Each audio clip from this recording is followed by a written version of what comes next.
Well, welcome to another edition of the Sport Clips Hall of Fame podcast. This is Chad Jordan. I'm the Director of Marketing for Digital Services here at Sport Clips. And my guest today is... Stacia Kelley. I'm an area coach for Kansas City. Well, welcome, Stacia. You're also a rock star. You didn't put that part in there, but I will. She's one of the members of our artistic team. She was Coach of the Year, was named Coach of the Year at our most recent huddle, our big convention that we have for Sport Clips. We're going to talk a lot about that kind of stuff today. I want to jump right in because I want to find out a little bit about Stacia as a little girl. Does she dream about being a stylist, a beautician, cosmetologist, hairdresser, and future rock star, or did that come later? What happened? Well, future rock star. Doesn't everybody dream of that? Pink, yes. Yeah, right. I didn't necessarily want to be a hairstylist when I was little. I wanted to be an actress. Oh, okay. Yes, so I idolized Julia Roberts was my Pretty Woman. Yes, All right, Pretty Woman. I know I shouldn't be watching that No. age. But Yeah, it's okay. yeah, that's true. I know. As a kid, yeah. For all the parents Bad out there, Mom. yeah. Right. No, I went to school. I went to college for theater. Which where? Where are we talking? Butler Community College in Wichita, Kansas. Okay. So I think it just got to the point. Well, first of all, I do not like school. But it was also... So you look down the barrel of 4 years, right, and you're thinking 4 years at least of this. Yeah, and you have to move to California, maybe live in a cardboard box. Yep. You might make it, you might not. So I had to think a little bit more realistic. Had you already dabbled in hair care at all or anything like that? Or picked up a pair of scissors? I never... Well, everybody, I think, cuts, like, their stuffed animal at some point. I don't... but I really enjoyed going to my hair salon. My mom took me to a hair salon all growing up. Okay. I was a hair model for my stylist. Like, I really liked doing different things with my hair, so I just didn't do it myself. So... are you dropping out of college at this point to become a stylist, or you just know you don't want to be in college, be an actress at this point? Which I wouldn't give up on that dream. I think you're still on the way there. But what? Take me through that process of discovery. I just realized I needed a backup plan. Okay. Just in case it wouldn't work, and maybe I could do improv on the side because I think my real passion was like Saturday Night Live. Okay. Stuff. Yeah. But I was at a party. One of my friends that I went to high school with, she went to hair school and she was working, and it was quick money, so I was like, this is where I need to go for now. Did you know at the time how highly employable you would be if you were good in this profession? No, or just, not at all. Okay. Not at all. Yeah. It just seemed like it was a good backup plan. Backup plan. I've worked since I was 13, so I have a great work ethic. I just needed to get my career going, so I would use my work ethic to build myself to get to a higher level. So you're doing odd and end jobs while going to beauty school, or? I guess so. My first job was at a mortuary. I was 13. What? We joked about being a grave digger before the podcast. Right. That's why I thought it was totally funny. Kidding. Yeah, no, it's true. My mom worked at Rest Haven Mortuary and Cemetery in Wichita, Kansas. So we cleaned it at night. I got like $130 a week. That was awesome for a 13-year-old, right? Went to Dairy Queen. It was like a downgrade after that. But yeah, I guess so. The perks are a little different at Dairy Queen than a mortician. Anyways, that's true. Okay. That's so true. And then I was working at Starbucks when I went to hair school. Mm-hmm. So I was a supervisor there. So I stayed there. I really enjoyed the job. It has a lot of the same values that Sport Clips does, and I think that's kind of what fed me into finding Sport Clips and really liking it. Yeah, so you get through school. Yeah. And then what? What happens? It took me a little longer. I turned 21 during the school period. So. Yeah, okay. Yeah, it took me about a year to get through hair school. Mm-hmm. My teacher was like, you got to go apply at Sport Clips. It was just opening up in our area. Wow. Because I did a lot of the men's hair when I was in school. Okay. I did men's hair. I did ear piercings with the gun, Claire's stuff. And then I did like facials and waxing. Mm-hmm. And gravitated towards the men, or I think all the other girls in school, excuse me, they were scared to do the men's haircuts because we really didn't learn anything about it. And I just felt more comfortable working with the men because they were just easygoing. Yeah. So I got all those, and I skipped out on a lot of perms doing that, which was awesome. Yeah. Right. So yeah, my teachers definitely were like, "Hey, you need to go apply at Sport Clips." So that's what I did. And we're still in, is it Wichita, or where Wichita. are we now? Yep. Okay. So you go and you apply. I did. Who's interviewing you? How does that process Well, look I like? applied over and over and over and over again. Well, they kept online. rejecting you, or what happened? Well, nobody called me. I was like, this is, I'm going to keep pushing, you know? If only That's they how your knew. parents tell you Yeah. to just keep pushing. Yeah. They had a situation with a manager change right Mm-hmm. at the time I was trying to get hired, so I think that's why I didn't really get called back. But my team leader, Monique and Roger Haynes Robinson, they finally were like, man, this girl will not give up. Right. You better give her a job. Very good. So Yes. you're persistent. You keep knocking on that door. That's right. But were you hired as a manager or No. Oh, okay. Coordinator. Okay. Coordinator. Yes. Oh, wow. You got to show me the ropes a little better than what I've been doing. I So, should. That's why yeah, I should totally do that. Okay, after the podcast, Okay, we'll go we'll work do on that. that. So you start your vacuuming hair. Are they even letting you? Hair. They're not even letting you cut yet, right? Nope. Okay. I think it was about 2 months I did coordinating only. Mm-hmm. Which was nice, though, to learn like the computer system and all that without Yeah. the pressure of cutting hair. Because, you know, right out of school, it's pretty scary anyways. So I liked... Because the coordinator role at Sport Clips, for those that are not part of the brand, that's the person they're maybe greeting you when you walk in. Right. Yeah, and I don't. Not all the stores in my market have coordinators, Right. but yeah, they greet everyone that comes in. We offer drinks at my location, not alcoholic. Yeah, what kind of drink? Okay, Just pop. yeah, thank you. Just Okay. Coca-Cola, All wherever right, you're from. all right. Yeah. No Mountain Dew? Yeah, no, I I don't. might have to talk to Mike. about Yeah, you that. might. All right. Okay. I checked in people. I checked out people. I cleaned everything. So you're really learning the store and the brand from the ground up at that point. really, So are you Miss Persistent? Are you kind of mentioning, hey, I'd like to start cutting soon, or how does that conversation go? How does that transition take place? you know, I had a lot of anxiety to cut on the floor. I think it's just always scary for anybody to start cutting. So I wasn't too persistent, but I think it just became like we needed that person Yeah, to get right. on the Yeah. floor. So here we go. Yeah, they're like, wait a minute, you're licensed. Why aren't you Why here aren't you cutting? cutting yet? Right, we have a Right. line out the door. Exactly. And I think it was right before Thanksgiving, so the holidays Oh. were coming. So of course, Yep. we'll see how many heads I can screw up. Yeah. So I had asked Tiffany Allen, another member of the artistic team and the rookie coach of the year, her first bad haircut experience. Do you still have nightmares about yours? Do you even remember? Were there so many that first week that you Right. just no? I do remember my first reservice. Okay. It was pretty painful. I mean, anybody coming back saying that what you did on someone's Now, do head they isn't ask good. you to fix it, or No. are they saying whatever happens, don't let her Right. touch my head again? Yeah. Okay. Yeah. It was a father. I would cut the son's hair, and All it was right. just like lines on Are we the talking top. teenager? Are we talking a little We're kid? talking, yeah, maybe like 7 or 8. Okay. Yeah. So I just created lines on top, which everybody knows if you don't cross-check, you'll have that.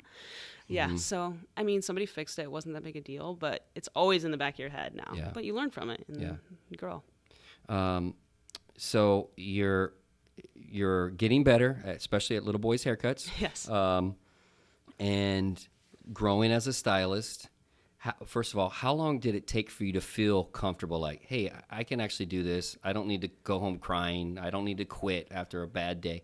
What was that like? You know, I guess I wish I could tell you the exact moment of just like, everything's Yeah. clicking. But I think it's just over time and the different haircuts. Like, there'll be a moment where you feel like long hair on a guy, it clicked, or bald fades, it clicked. So it's just all these different moments of feeling comfortable with different haircuts and different head shapes and different texture. How long are you a stylist before the conversation starts to turn to, you might have some potential in management and being a key holder?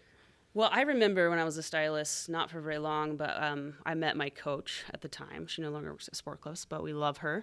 I was just like, I want to be a coach. That was my goal right from the beginning. Yes, that's what I wanted to do. Okay. And Well, we can give a shout out to whoever that was that inspired you. Hillary Okay. was our coach before, but also Chris Nelson. She was my coach at one point. We had several that were helping out because there was an empty spot in our market. So, yeah. So you saw that role and you're like, that's what I want to get to someday. I But you wanna knew, educate. okay, so first I need to dominate being a stylist and then excel. So And in our market, you had to be a manager as well before you Right. became a coach. So, yeah, I was like, all right, I got to work my way up. So let's go. So I would say as a stylist, I was cutting hair maybe 2 years before I became an assistant. Now, there wasn't a lot of opportunity back then just because there was one store in our market. So I had to wait my how turn. long ago is this now? 12 years. Whoa. So have you been with Sport Clips for that long. Yes. And you came right out of school. Right out of school. At Sport Clips, right or die. September 2016. Yeah. Wow. Yeah, so it took 2 years before I became an assistant, and then I was an assistant for a little bit. I think, I don't even know, maybe 3 years until I became a manager. Not as an assistant. 3 years in at Sport Clips before I became a manager. Yeah. And scary when they're telling you, hey, you got this store now? Or is it like, heck yeah, this is my next step. I'm going to go do this thing. Yeah, fortunately for me, I got to open a new store, which was really exciting. Store number is? KS 903. 903, okay. So where is that? East side of Wichita, Kansas. Okay. Ooh, that sounds dangerous. Oh, East side of Wichita. Right? It was awesome, though, because I created the culture that started it, and I think that's what made me really successful. I won a lot of trophies my first year opening that store. I need to know. Okay, so culture, creating things. What are you doing? It's about just, I say this and people say this, but the values of Sport Clips is what I live by. I love it. And when you find other people that are really invested in that, you create this culture that everybody wants to be there. And that includes your clientele. They have a good time while they're there. We're having a good time while we're there. Yep. It's beautiful. Can you give me one thing that you're proud of, like in terms of culture? I did this, I created this, and maybe even the store's still doing it today, but something that you could hang your hat on, and maybe other stores could benefit if they went this route. Or is it unique to each personality? I think so. Okay. And I think you build your own culture based off of you, and because you want to hire people that work well with you, but also have some sort of contrast. Like I like really energetic people, but I also need some people that kind of calm me down. They're the mama bears, So it just depends on, everybody finds a different type of culture, but you all want to make a very happy place to be at. Right. And that's... Yeah, it's not successful. Fitting in the box, right? Maybe, but thinking outside the box, Absolutely. Using who you are as a person to really grow and grow the store. Right. So, what do you think? And we'll get to the coaching stuff here in a second.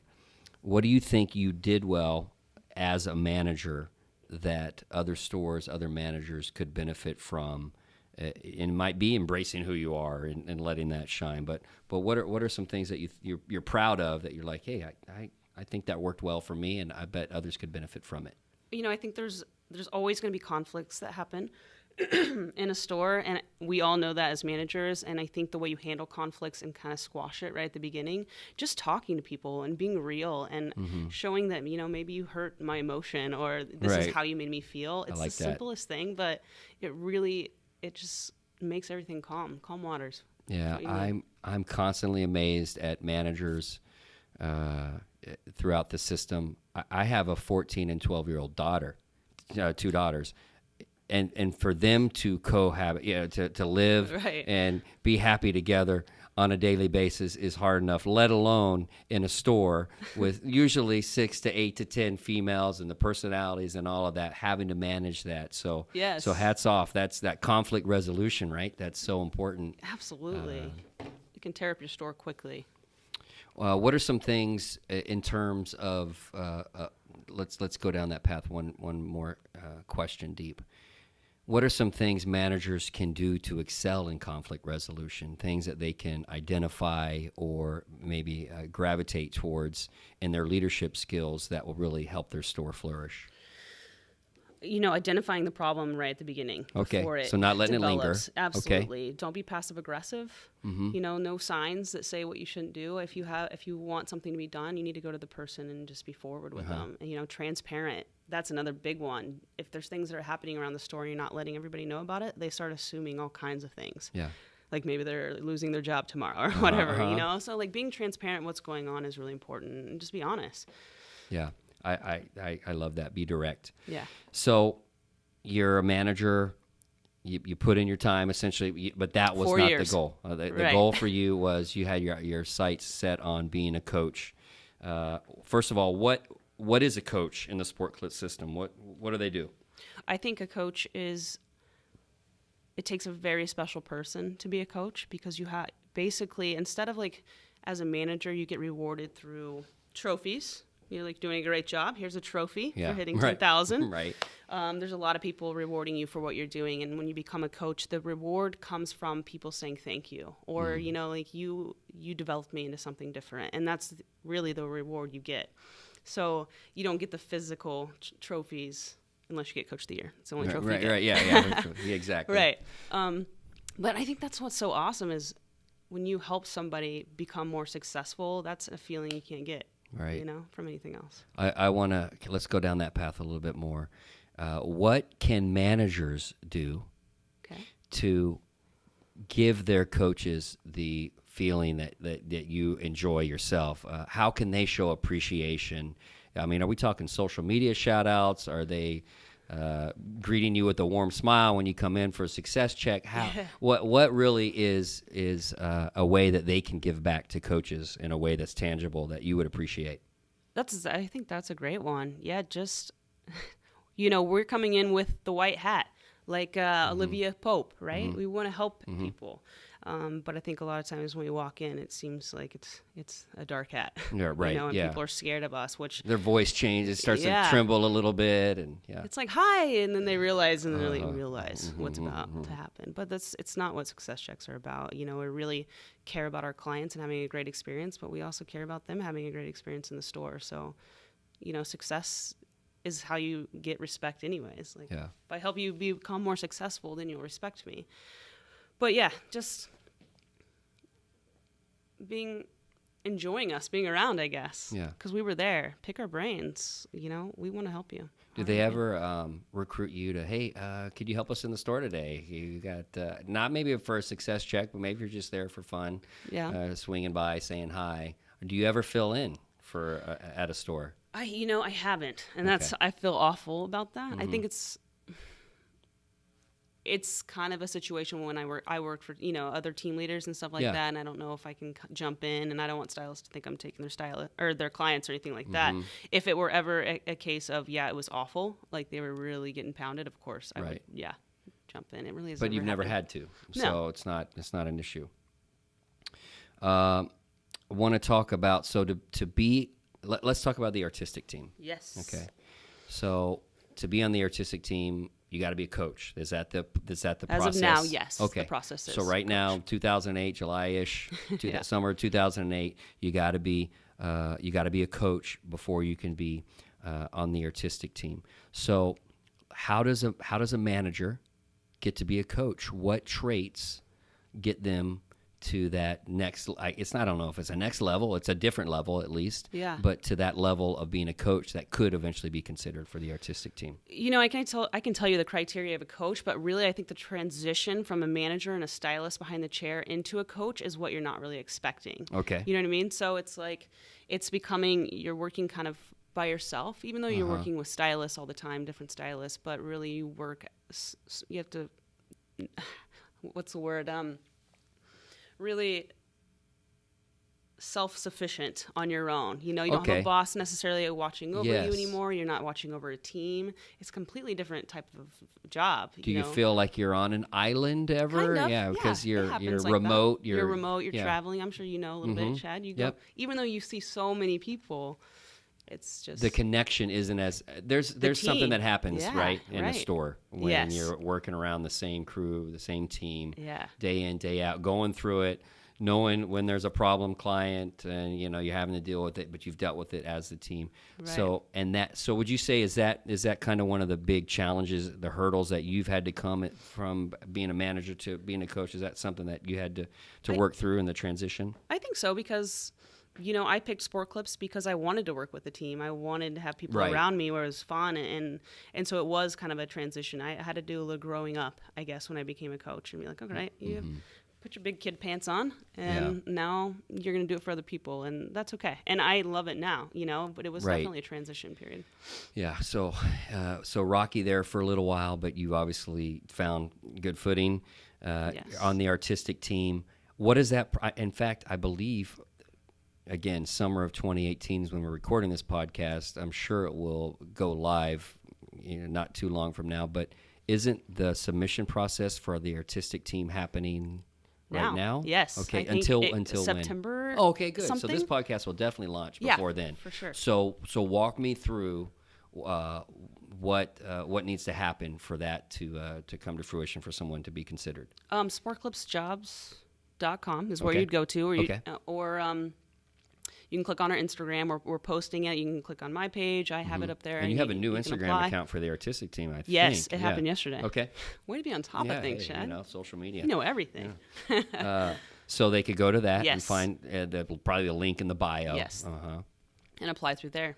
And what is that process like? Is it a live interview? Is it a phone interview? Do they have to know who you are already? What's that all like? I think that I'm trying to remember. I haven't even looked at it. I think it's the same as when I did it, which would be a year and a half ago. But it's an application you would fill out first, just like any other, and then you have to do a video, video of you presenting a class, so they can see how you coach or present. Okay.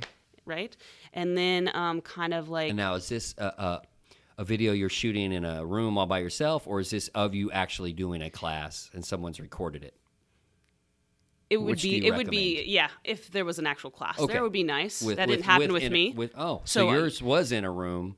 I put a bunch of mannequins. At the mortuary. Yeah. Yeah. I put a bunch of mannequins up acting like they're people so you could see the back of their heads. Okay. It was pretty hilarious. But in terms of being able to see you engaging with managers and how you field questions and things like that, it would be helpful to record a session like that. For sure.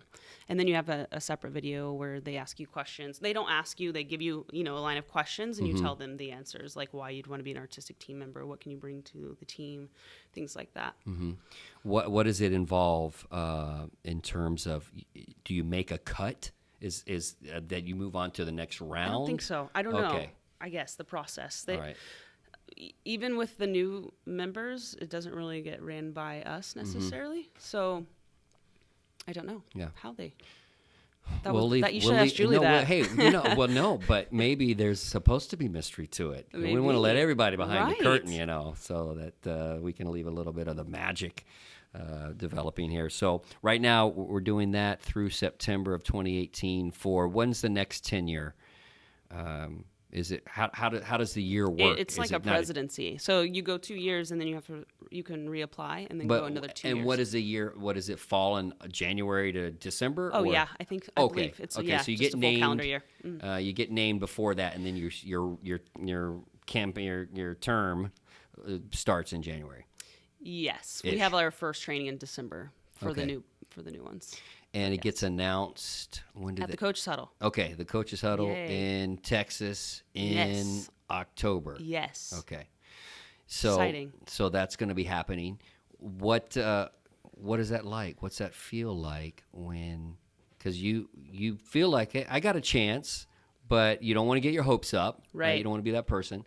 So what is that like when they say your name? Does confetti fall? What happens? Maybe in my body it felt like that. Fireworks. Physically there was no confetti. Oh, okay. Maybe we'll work on that. Let me. I got a notebook right here. Let me jot that down. Balloons. That would be awesome. I think it's crazy. A lot of people. If you ever want to be on the artistic team, or if you ever thought of it, no matter if you're afraid to be on stage or whatever it is, you'll get through that. And I think just go for it.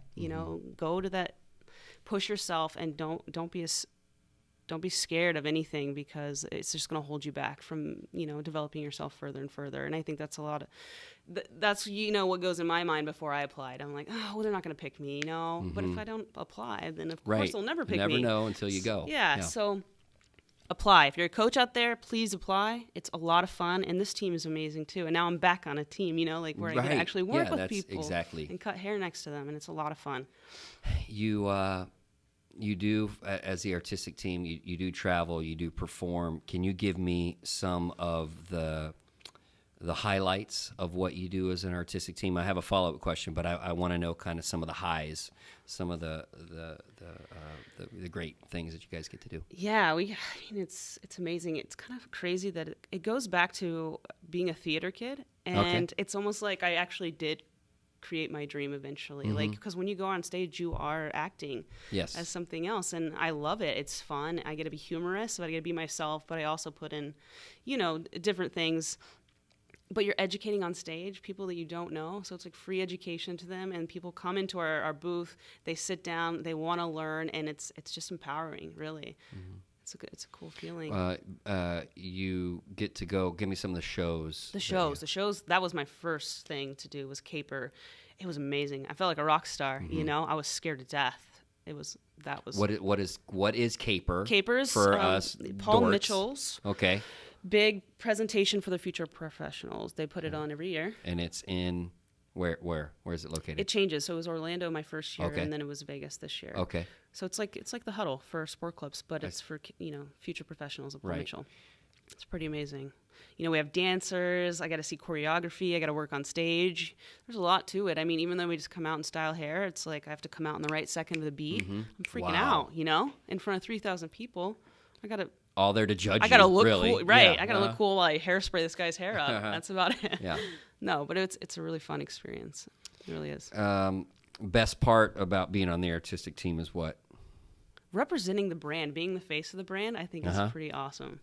Working for sport clubs for 12 years and then them saying, we want you to be the face of our brand. I mean, that's definitely a good feeling. Walking around headquarters, I see now, Building 4 is one of our buildings here. There's that new picture of the 2018 team, and just you guys are owning it, and I love that. That as soon as you walk into headquarters, there you guys are. Yeah. Like you said, representing us. So those are some of the highs. What have been some of the challenges? We want to be well-rounded here. What are some of the challenges, the lows, being the artistic team, and what have you had to work through? How you've successfully navigated that? I think when you're working with Julian Perlingero as our teacher, you kind of realize like, wow, maybe I wasn't such a great hairstylist. Like it's humbling. It is. It really is. Like he's taught us so much. It taught me so much over the year and a half that I just was like, what was I doing before? Mm-hmm. And was I actually creating art, or was I just doing it in two-fade, And so it made me look at hair artistically, and I've learned so much. But it does bring you back like, gosh, maybe I'm not meant for the artistic team because my technical skills aren't there. So you start to question. You do. Yeah. You really do. So how do you get through it? How did you break through that wall? You always have to. I mean, I face my fears and I just go for it. And I feel already that I'm way more confident technically on stage. And the more you understand hair and can talk about it, the better education you'll give other people. Mm-hmm. So. Yeah, I've always heard, doubt has a voice, but so does confidence. Absolutely. And it just matters which one are you used to listening to the most, and that's the one you're going to follow. So I need to write that down. Yeah. Tell me that later. No, just listen to the podcast. Okay, just on that's loop. True. That's true. But listen to that confident voice. Something that you're really strong in is your presentation skills. In fact, we're here in Georgetown at the Makeup Huddle, and I know you and Aaron just did, I believe, a presentation on presenting, right, yeah. in pep rallies and doing some stuff. So can you give me, were you all, because of your theater kid background, were you always strong in that area? Is that something that you honed over time? How can somebody get better at it? Can you walk me down that? Definitely after, becoming a coach. Because you start doing leaderships, you start doing every class. It's repetition at some point. It is. Yeah. It really is. You see what people like, how they engage with you. Humor has always been something that works with me, works for me. I have a lot of my stylists, they call me Dory. They say I sound like Dory, so I work with that. Like Kate McKinnon, and I wanted that Saturday Night Live stuff. Exactly. So it works well for me. That's great. So I got to ask before we get to... my final 10 questions. The rapid fire. Yeah, rapid fire, no follow-up questions. I was May, I think, by the time the announcement was made, because Huddle was at the end of April, beginning of May. So our annual convention, you're named Coach of the Year. Walk me through that. What does that feel like? I mean, you've already been named to the artistic team, so you've gotten that is on one level. I imagine maybe this is on another or different plane. So can you walk me through what that was like? Did you even hear your name? Did you black out? Yeah. Were you in the bathroom? One of those kind of things. You notice how long it took me to get up there? Yeah, I fell. Yeah, I know. I hurt myself. Yeah. No. It was pretty amazing. Coach of the Year, like I said, it's the only award that a coach can receive. Mm-hmm. So every year as a coach, I was just like, I had so much hope wanting it to be me, and it never was, that this time I was like, I'm not even going to pay attention to it. Like, I was eating my dinner. I wasn't even like really focusing on it. And then Tiffany Allen got rookie coach. Yeah, and I was so excited for her.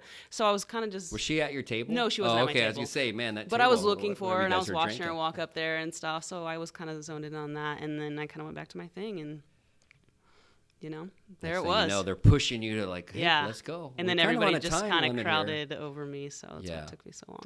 And then I was confused on where to get the trophy. Yeah, Did you see me up there? It was awkward. I've seen the video. I've seen the recap video. That's me, though. So you're embracing it all. But, right. But yeah, what a special award. It was. And not necessarily a lifetime achievement, but you've deserved it. And so you don't get those by luck. You don't get those by, well, we drew a name out of a hat. Right. You know, so kudos to you. Thank you. Proud of you. One last question, and then we'll get to the rapid fire. I need to know, you've mentioned some names already. Any inspirations through your life in terms of management, coaching, now or on the artistic team, so people that keep you going, that you want to make sure you recognize and call out? Yeah.